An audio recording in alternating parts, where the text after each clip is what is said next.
आज हम जानते हैं नागनेची माता की रोचक कहानी। लक्ष्मण सिंह राठौड़, राजस्थान राजसमंद। नागनेची माता सूर्यवंशी राठौड़ राजपूत की कुलदेवी है। इतिहास की बात करें तो राव सियोजी के पुत्र राव दुहड़ एक बार कन्नौज गए, जहां पर राठौड़ का राज था। उस वक्त इन्होंने राजस्थान के बाड़मेर जिले में माता नागनेची के मंदिर की स्थापना की। जोधपुर संस्थापक राव जोधा ने विक्रम संवत 1523 में मेहरानगढ़ में भी नागनेची माता मंदिर की स्थापना की।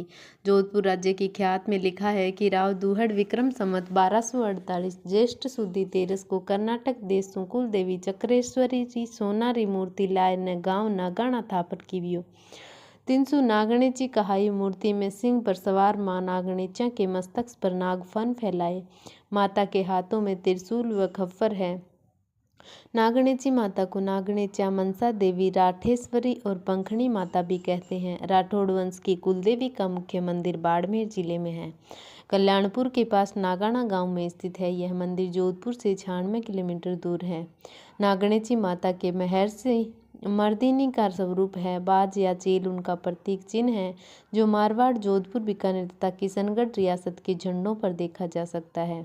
नागणेची देवी जोधपुर राज्य की कुलदेवी है, क्योंकि इस देवी का निवास स्थान नीम के वृक्ष के नीचे माना जाता है।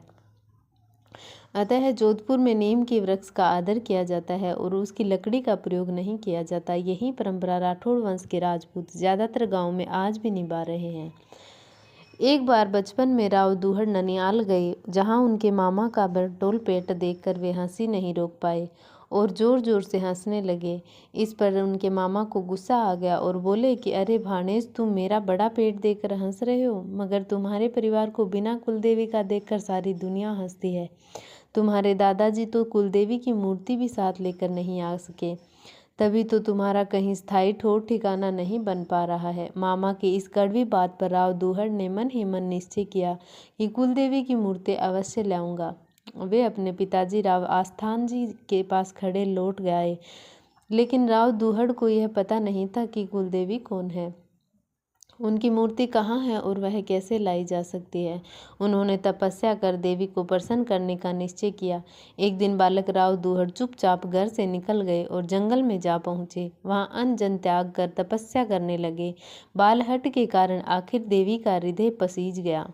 देवी प्रकट हुई तब बालक राव दुहड़ ने देवी को आप बीती बताकर कहा कि हे माता, मेरी कुलदेवी कौन है और उनकी मूर्ति कहाँ है, वह कैसे लाई जा सकती है। देवी ने स्नेहपूर्वक उनसे कहा कि सुन बालक, तुम्हारी कुलदेवी का नाम है चक्केश्वरी है और उनकी मूर्ति कन्नौज में है। तुम अभी छोटे हो, बड़े होने पर जा पाओगे, तुम्हें प्रतीक्षा करनी पड़ेगी। फिर राव आस्थान जी का स्वर्गवास हुआ और राव दुहड़ खेड़ के शासक बने। एक दिन राजपुरोहित पीथड़ जी को लेकर राव दुहड़ जी कन्नौज के लिए रवाना हुए। कन्नौज में उन्हें गुरु लुम्ब ऋषि मिले। उन्होंने दुहड़ जी को माता चक्रेश्वरी की मूर्ति के दर्शन कराए और कहा कि यही तुम्हारी कुलदेवी है, इसे तुम अपने साथ ले जा सकते हो। जब राव दुहड़ ने कुलदेवी की मूर्ति को विधिवत साथ लेने का उपक्रम किया तो अचानक कुलदेवी की वाणी गूंजी, ठहरो पुत्र, मैं ऐसे तुम्हारे साथ नहीं चलूंगी, मैं पंखिनी हूँ के रूप में तुम्हारे साथ चलूंगी। जब राव दुहड़ ने कहा, हे माँ, मुझे विश्वास कैसे होगा कि आप मेरे साथ चल रही हैं, तब माँ कुलदेवी ने कहा, जब तक तुम्हें पंखिनी के रूप में तुम्हारे साथ चलती दिखूं, तुम यह समझना तुम्हारी कुलदेवी तुम्हारे साथ है। लेकिन एक बात का ध्यान रहे, बीच में कहीं रुकना मत। राव दुहड़ जी ने कुलदेवी का आदेश मानकर वह वैसे ही किया। राव दुहड़ जी कन्नौज से रवाना होकर नागाणा आत्म रक्षा पर्वत के पास पहुंचे। नागाणा पहुंचे, पर्वत के पास पहुंचते पहुंचते थक गए थे। जब विश्राम के लिए एक नीम के नीचे तनिक रूप के अत्यधिक थकावट के कारण उन्हें वहां नींद आ गई। जब आंख खुली तो देखा कि पंखिनी नीम वृक्ष पर बैठी है। राव दुहड़ जी हड़बड़ाकर उठे और आगे चलने को तैयार हुए तो कुलदेवी बोली, पुत्र, मैंने पहले ही कहा था कि जहाँ तुम रुकोगे वहीं मैं भी रुक जाऊंगी और फिर आगे नहीं चलूंगी। अब मैं आगे नहीं चलूंगी। तब राव दुहड़ ने कहा कि हे माँ, अब मेरे लिए क्या आदेश है। कुलदेवी बोली कि कल सुबह सवा पहर दिन चढ़ने से पहले अपना घोड़ा जहाँ तक संभव हो वहाँ तक घुमाना। यही नक्षत्र अब मेरा ओरण होगा और यहाँ मैं मूर्ति रूप में प्रकट होऊंगी।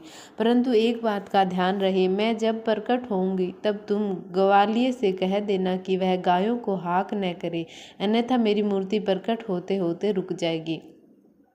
अगले दिन सुबह जल्दी उठकर राव दुहड़जी ने माता के कहने के अनुसार अपना घोड़ा चारों दिशाओं में दौड़ाया और वहां के ग्वालियर से कहा कि गायों को रोकने के लिए आवाज मत करना, चुप रहना, तुम्हारी गायें जहां भी जाएगी वहां से लाकर दूंगा। कुछ ही समय बाद अचानक पर्वत पर जोरदार गर्जना होने लगी, बिजलियां चमकने लगी। इसके साथ ही भूमि से कुलदेवी की मूर्ति प्रकट होने लगी। डर के मारे ग्वालियर की गायें इधर उधर भागने लगी। तभी स्वभाववश ग्वालियों के मुंह से गायों को रोकने के लिए आवाज निकल गई। बस ग्वालियर के मुंह से आवाज निकली थी कि प्रकट होती होती देवी नागणेची माता की मूर्ति वहीं थम गई।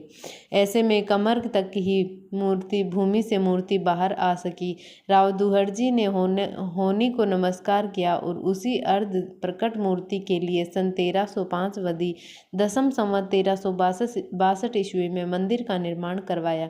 क्योंकि चक्रेश्वरी नागाना में मूर्ति रूप के प्रकटी, अतः वह चारों ओर नागणेची रूप में प्रसिद्ध हुई।